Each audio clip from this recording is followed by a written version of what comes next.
وہ جیسے ہی لاؤنج میں داخل ہوا، ایک دل فریب سی خوشبو اس کے نتنوں سے ٹکرائی جو کچن سے آ رہی تھی۔ اس نے لمبی سانس اندر اتاری۔ گھر کے کھانے کی خوشبو، اف، ترس گیا تھا میں گھر کے کھانے کے لیے۔ عریض نے اپنا سفری بیگ صوفے پر رکھا اور بریف کیس میں اس کے ساتھ ٹکا دیا اور لمبے لمبے ڈگ بڑھتا کچن میں جھانکا۔ ایک دم سے جیسے ٹھٹک کر رہ گیا تھا۔ اسے جو لگا تھا کہ بی جان کچن میں اس کی آمد کے پکوان پکا رہے ہوں گے، ان کی جگہ آیت کو دیکھ کر ایک لمحے کے لیے وہیں ٹھہر گیا۔ وہ اس کی طرف پشت کیے انتہائی انہماک سے نہ جانے کیا کیا دم پر لگا چکی تھی۔ اس کے لمبے گیلے سیاہ گھنے بال کمر سے بھی نیچے جھول رہے تھے۔ پچھلی قمیض گیلی ہونے کی وجہ سے جسم سے چپک گئے تھے۔ بالوں سے کچھ قطرے آنسوں کی شکل میں نیچے ماربل کو بھگو رہے تھے۔ یہ منظر ایسا دل فریب تھا کہ وہ اپنے دونوں بازو سینے پر ٹکائے، دروازے سے ٹیک لگائے، ٹانگوں کی کینچی بنائے اسے دیکھتا رہا۔ ساری تھکن جیسے ان بالوں کے قطروں میں کہیں گم ہو گئی تھی۔ کیسی ہیں آپ آیت؟ اس نے ہنٹارا بھرا اور اس مصروف سی ہستی کو مخاطب کرنے میں پہل کی جسے شاید دنیا جہاں کا کوئی ہوش ہی نہیں تھا۔ وہ ایک دم سے پلٹی، گیلے بال آدھے سامنے کندھوں پر گر گئے۔ اس کے ایک ہاتھ میں چمچہ تھا اور دوسرے میں پانی کا جگ۔ پلٹنے کی وجہ سے پورے کا پورا جگ فرصت سے کھڑے عریض پر گرا اور وہ بھی اس کے ساتھ ہی بھیگ گیا۔ اوہ خدایا، یہ میں نے کیا کر دیا؟ وہ ایک دم جنجلاتی حواس باختہ سی ہو کر اس کی جانب بڑھی۔ آپ کب آئے؟ ہچکچاتے ہوئے سوال کیا تو وہ دل فریب مسکراہٹ لیے اپنی دونوں باہیں پھیلا کر بولا، سرپرائز! اور وہ مزید شرمندہ ہو گئی، نظر جھکا گئی۔ جائیں روم میں کپڑے چینج کر لیں آپ، اور میں کھانا لگا دیتی ہوں۔ اور آپ کا آنا سرپرائز نہیں تھا، بی جان نے مجھے بتا دیا تھا آپ آج آ رہے ہیں۔ شرمندگی سے وضاحت دی تو وہ اندر تک اترتی نظر سے اسے دیکھنے لگا۔ سو یہ سارا بخیڑا میرے لیے ہے، رائٹ؟ اس نے جیسے تسلی کرنا چاہی۔ آیت نے ہاں میں سر ہلایا۔ وہ ابھی تک دوپٹے سے بے نیاز تھی اور ادھر ادھر دیکھنے لگی جیسے یہاں سے بھاگ جانا چاہتی ہو۔ دل زور سے دھڑک رہا تھا، حالانکہ وہ جانتی بھی تھی کہ عریض اور اس کا دل کبھی ایک ساتھ نہیں دھڑک سکتا، چاہے وہ رشتہ ازدواج میں منسلک تھے، مگر دل کہاں کسی کی سنتا ہے۔ عریض نے خود بھی اس کی مشکل آسان کر دی اور آئی ول بی بیک سون کہتا کچن سے نکل گیا۔ آیت کی تو جیسے جان میں جان آئی تھی، اس کی چوڑی پشت کو دیکھنے لگی اور ایک ٹھنڈی سانس بھر کر رہ گئی۔ عریض کا اتنی سال بعد واپس آنا اس کے لیے کسی آزمائش سے کم نہیں تھا۔ اسے بس خود کو مضبوط ظاہر کرنا تھا۔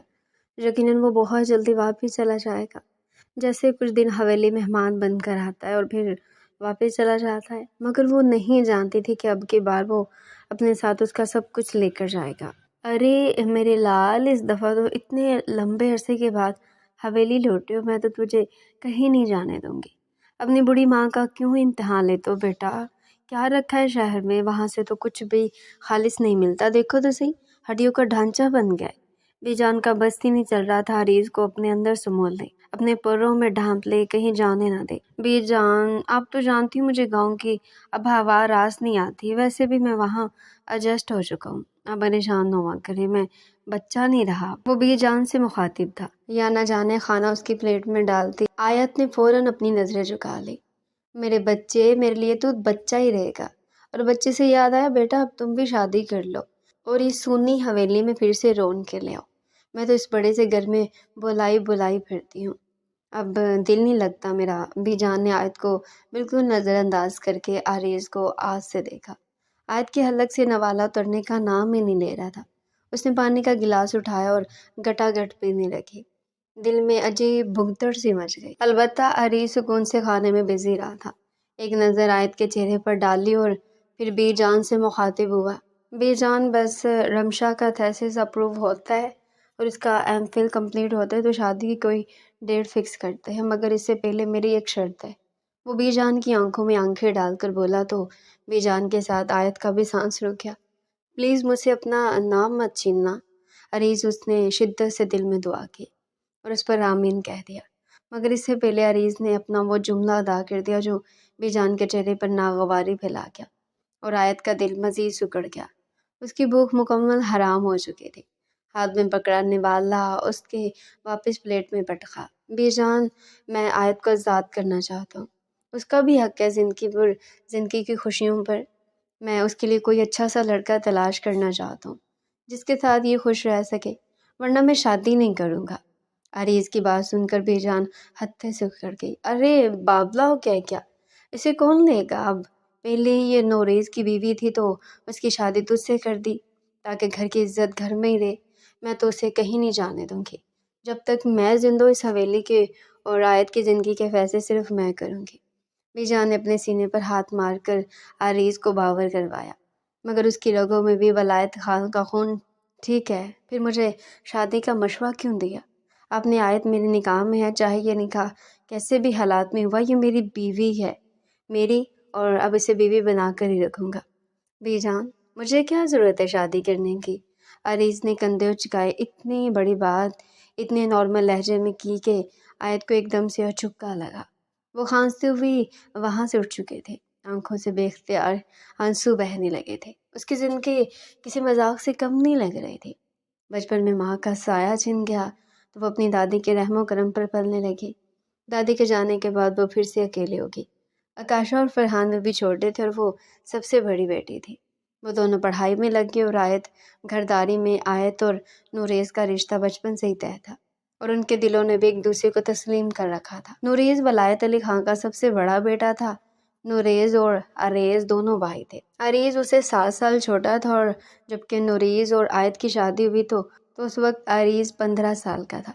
اسے شروع سے ہی پڑھنے کا شوق تھا۔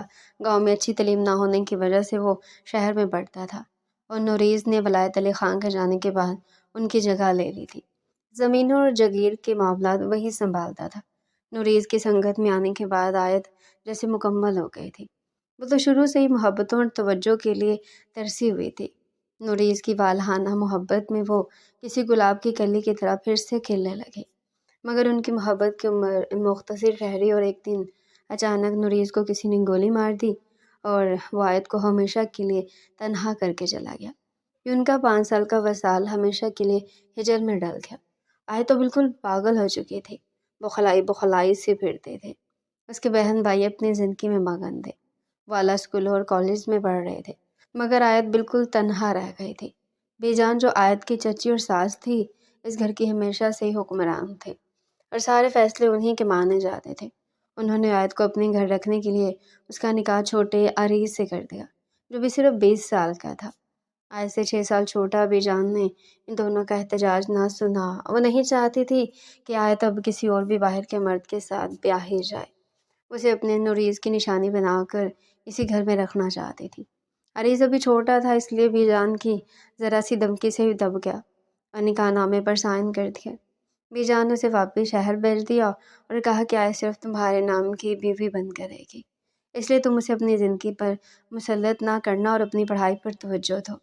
اس کے بعد تمہاری شادی میں دھوم دھام سے کروں گی۔ آیت کو بھی اس بات پر کوئی اعتراض نہیں تھا کیونکہ اس کے دل میں ہمیشہ سے نوریز بستا تھا۔ وہ تو اس کے نام پر ہمیشہ بیوہ رہنے کو بھی تیار تھی، مگر اسے شروع سے ہی اپنے حق کے لیے بولنا نہیں آتا تھا۔ عریض آیت کے ساتھ بالکل دوستوں کی طرح رہتا تھا۔ کبھی کبھار ہی حویلی واپس آتا اور پھر 3-4 دن رہنے کے بعد واپس چلا جاتا۔ اس بار وہ بہت لمبے عرصے کے لیے لوٹا تھا اور پہلے سے بڑھ کر وجیح اور خوبصورت ہو گیا تھا۔ اس کا ایم فل کمپلیٹ ہو چکا تھا اور وہ اپنی بھی یونیورسٹی فیلو آکاشا میں انٹرسٹڈ تھا۔ بی جان کو اپنے بیٹے کی پسند پر کوئی اعتراض نہیں تھا کیونکہ خاندان میں کوئی بھی لڑکی عریض جیسے ہونہار اور ذہین لڑکے کی ٹکر کی نہیں تھی۔ آیت جو اس کے نکاح میں تھی کبھی بھی اس کے بارے میں ایک بیوی کی حیثیت سے سوچ نہ سکی کیونکہ وہ اپنے اور عریض کے درمیان عمروں کے فرق کو نفی نہیں کر سکتی تھی۔ عریض اس کے لیے وہ ستارہ تھا جو اس کی دسترس سے بہت دور تھا، اور آج یوں عریض کا کہنا کہ وہ آیت کو بیوی بنا کر رکھے گا، چاہے اس نے بی جان سے اپنی بات منوانے کے لیے کہا تھا۔ آیت کا دل زور سے دھڑک گیا تھا۔ وہ ڈائننگ ٹیبل سے اٹھی اور اپنے کمرے میں بھاگ گئی، دروازہ زور سے بند کر دیا اور دروازے کے ساتھ لگی فرش پر بیٹھ گئی۔ کاش نوریز تم مجھے اپنی ساتھ لے جاتی، آج میرا یوں مذاق تو نہ بن رہا ہوتا سب کی نظروں میں۔ بے جان تو مجھے بس گھر کی نوکرانی سمجھتے ہیں، ان کے نزدیک میرے جذبات احساسات کی کوئی اہمیت نہیں ہے، اور عریض وہ میرے نکاح میں ہے مگر اس رشتے کی کوئی حیثیت نہیں۔ میرا دل اس بات کو تسلیم نہیں کرتا، اے خدا میں کیا کروں؟ وہ پھر سے اپنے رب کے سامنے جھک کر اسے دل کی باتیں بانٹنے لگے تھے، جو ہر وقت اس کے ساتھ تھا، اس کا رازدان۔ دروازے پر ہلکی ہلکی دستک نے آیت کو ایک دم سے حواس باختہ کر دیا۔ وہ بھی کسی کا بھی سامنا نہیں کرنا چاہتی تھی۔ وہ انتہائی شرمسار تھی، حالانکہ اس کا کوئی قصور بھی نہیں تھا۔ اس نے اپنے آنسو صاف کیے، آنکھیں رگڑنے کی وجہ سے مزید سرخ ہو گئی تھی۔ اس نے آہستہ سے دروازہ کھولا تو سامنے عریض کھڑا تھا، اپنی پینٹ کی جیبوں میں دونوں ہاتھ ڈالے اندر تک اترتی ہوئی نظروں سے اسے دیکھتا۔ کیا میں اندر آ سکتا ہوں؟ آیت اس کے سامنے سے ہٹ گئی، اسے نظریں ملانے کے قابل نہیں تھی، چہرہ مارے خفت کے سرخ پڑ چکا تھا۔ وہ اندر داخل ہوا اور دروازہ بند کر دیا۔ آیت، میں جانتا ہوں کہ آپ کے ساتھ ہمیشہ سے ہی زیادتی ہوتی آ رہی ہے، آپ کے حقوق کا کسی کو کوئی خیال نہیں، مگر میں نے فیصلہ کر لیا کہ اس بار میں آپ کی زندگی کا کوئی فیصلہ کر کے ہی جاؤں گا۔ آپ کو اس بے تکی اور بے منطقی سے بندھن میں مزید نہیں باندھوں گا۔ جب ہمارا نکاح ہوا تو اس وقت مجھے اتنا شعور نہیں تھا، میں نہیں جانتا تھا ایک عورت کی کیا ضرورتیں ہوتی ہیں، اس کی کیا خواہشات ہوتی ہیں، اور سچ کہوں تو جب سے آکاشا میری زندگی میں آئی ہے میں یہ سمجھنے لگوں کہ عورت کے بھی جذبات اتنے ہی ہوتے ہیں جتنے مرد کے، بس وہ اظہار نہیں کر سکتی۔ جس طرح سے آپ ہمیشہ سے خاموش ہیں اور بے جان کے ہر حکم کے غلام ہیں، میں آپ کو اس غلامی سے آزاد کرنا چاہتا ہوں۔ آیت کا دل ایک دم سے کسی نے مٹھی میں جکڑ لیا تھا۔ وہ اس سے کیا کہتی کہ اگر اس سے عریض کا نام چھن گیا تو وہ پھر سے تنہا رہ جائے گی۔ اس نام کے سہارے تو وہ پوری زندگی کاٹنے کو تیار تھی۔ اسے اکیلے پن سے خوف آتا تھا۔ عریض اس کا نام صحیح، اس کا نام ہی صحیح، مگر وہ کتنی آسانی سے اسے ہر رشتہ ختم کرنے کی بات کر رہا تھا۔ آپ پلیز کچھ مت کریں میرے لیے، بس آپ سے ریکویسٹ ہے کہ آپ اس بات کو دوبارہ اپنے منہ پر نہ لائیں۔ ہاں، اگر آکاشا کو اس بات پر اعتراض ہے کہ آپ پہلے سے شادی شدہ ہیں، میرا مطلب ہے کہ نکاح شدہ ہیں، اس نے اپنی بات کی تصدیق کی، تو پھر آپ اپنے فیصلے میں آزاد ہیں۔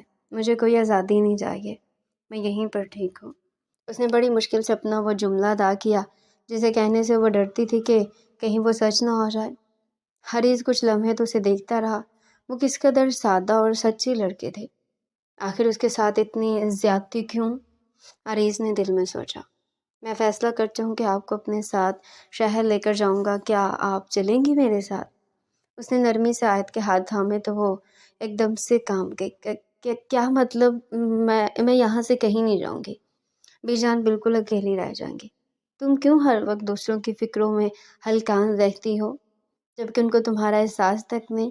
وہ ایک دم سے جیسے پھٹ پڑا۔ تم انسان ہو یا کوئی روبوٹ ہو؟ کیا تمہارے اندر دل نہیں؟ کیا کوئی جذبات نہیں تمہارے اندر؟ آیت نے زخمی نظروں سے اسے دیکھا۔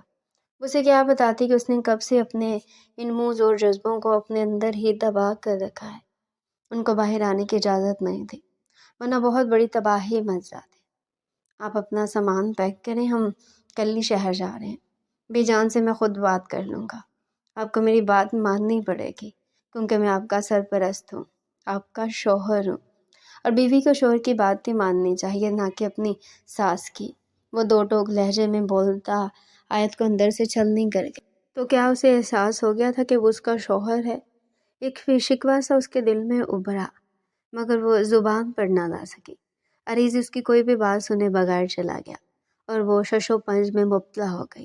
نہ جانے یہ لڑکا مجھ سے کیا چاہتا ہے، مجھ سے اپنا نام چھین کر مجھے کون سی خوشی دینا چاہتا ہے، وہ بے بسی سے سوچنے لگی۔ اگلی صبح ناشتے کی میز پر عریض نے بی جان کے سر پر ایک بار پھر سے بم پھوڑا۔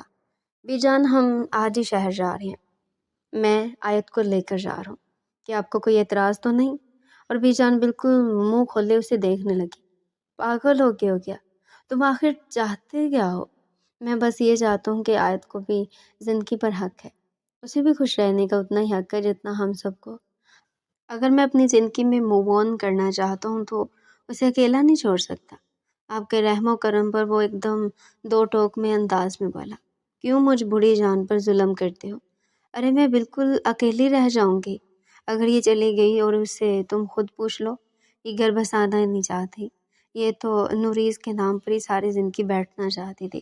یہ تو میں ہوں جس نے اس پر احسان کیا اور اپنے دوسرے بیٹے کے ساتھ اس کا نکاح کر دیا، ورنہ کون ماں ایسا کرتی ہے بھلا؟ ہماری نیکی ہمارے گلے پڑ گئی۔ بی جان نے اپنا سینہ پیٹ لیا۔ وہ کسی صورت بھی آیت کو یہاں سے بھیجنے پر قائل نہیں تھی۔ عریض پلیز اس ٹاپک کو یہیں کلوز کر دیں، میں بی جان کو چھوڑ کر کہیں نہیں جاؤں گی۔ آیت کو جیسے ہوش آیا تھا، اب تو بالکل خاموش ہو کر بیٹھے۔ آپ سے میں تب مشورہ کروں گا جب اس کی ضرورت ہوگی۔ عریض نے ایک دم تنبیہ کی تو وہ بالکل لب سیے اسے دیکھتی رہی۔ نہ جانے یہ کب سے بڑا ہو گیا، اب تو مجھ سے بھی بڑا لگنے لگا ہے، اس نے دل میں سوچا۔ نظریں جھکا کر بی جان اور عریض کا فیصلہ سننے کے لیے خود کو تیار کرنے لگی۔ بی جان، ابھی آیت کی عمر ہی کیا ہے، مجھ سے 6 سال بڑی ہیں، مگر اس کا یہ مطلب نہیں کہ وہ بوڑھی ہو گئی ہیں۔ میں 26 سال کا ہوں اور یہ 32 سال کی، اور 32 سال کی عمر میں تو آج کل اکثر لڑکیوں کی شادی ہوتی ہے۔ پہاڑ جیسی زندگی یہ اکیلے کیسے گزارے گی؟ بھلا آیت میں کسی چیز کی کوئی کمی نہیں ہے، آپ نے اسے کیوں احساس کمتری میں رکھا ہے کہ اسے کوئی بھی نہیں لے گا؟ بی جان بالکل منہ کھولے عریض کو دیکھ رہی تھی، جو شہر جا کر نہ جانے کون سی خوراک کھانے لگا تھا کہ یوں پٹر پٹر بی جان کے سامنے بولنے لگا تھا۔ کیا تعلیم یہ سکھاتی کہ بڑوں کے سامنے زبان درازی کرو؟ بی جان نے سب سے پہلا تانا اس کی تعلیم پر مارا۔ اماں جان، تعلیم ہمیں یہ سکھاتی ہے کہ کسی کی حق تلفی نہ کی جائے، اور کسی کے حق کے لیے اپنے بڑوں کے سامنے کھڑا ہونے میں بھی کوئی گناہ نہیں ہے، بلکہ کسی کی حق تلفی پر خاموش رہنا گناہ ہے، اور اس کا حساب اگلے جہاں ضرور ہوگا۔ اچھا تو تم مجھے جہنم و اصل کرنے پر تلے ہو؟ بی جان بات کو غلط رنگ دینے میں ماہر تھی۔ عریض نے ایک دم سے اپنا سر تھام لیا۔ بی جان، میں صرف آیت کو اس بوجھ سے آزاد کرنا چاہتا ہوں اور اپنے ساتھ لے جا کر جانا چاہتا ہوں۔ یہ میری نکاح میں ہے، میری محرم ہے، مجھ پر کوئی گناہ نہیں کہ میں اسے اپنے ساتھ لے کر جاؤں۔ اگر آزاد کرنا ہے تو کر دو آزاد، مگر ساتھ لے جا کر کیا کرو گے؟ بی جان کی سوئی وہیں اٹکی تھی۔ عریض چند لمحے انہیں دیکھتا رہا، پھر بولا، آیت کے لیے کوئی بھی فیصلہ کرنے کے لیے اس حویلی کی بوسیدہ ہوا سے چھٹکارا پانا لازم ہے، ورنہ وہ کچھ بھی سوچ نہ پائے گی۔ یہ کہتے ساتھ ہی وہ آیت سے مخاطب ہوا۔ آیت، آپ نے اپنا سامان پیک کر لیا نا؟ ہم 11 بجے یہاں سے نکلیں گے، تب تک جو بھی تیاری کرنی ہے جلدی سے کر لیں۔ یہ کہتا وہ اٹھ کھڑا ہوا تو آیت اور بی جان کا منہ کھلے کا کھلا رہ گیا۔ یقیناً تم نے اسے کوئی پٹی پڑھائی ہوگی کہ تم یہاں سارا دن کام کرتی ہو، میری خدمتیں کرتی ہو۔ بی جان آیت پر بھڑکنے لگی تو وہ اور بھی زیادہ حواس باختہ ہو گئی۔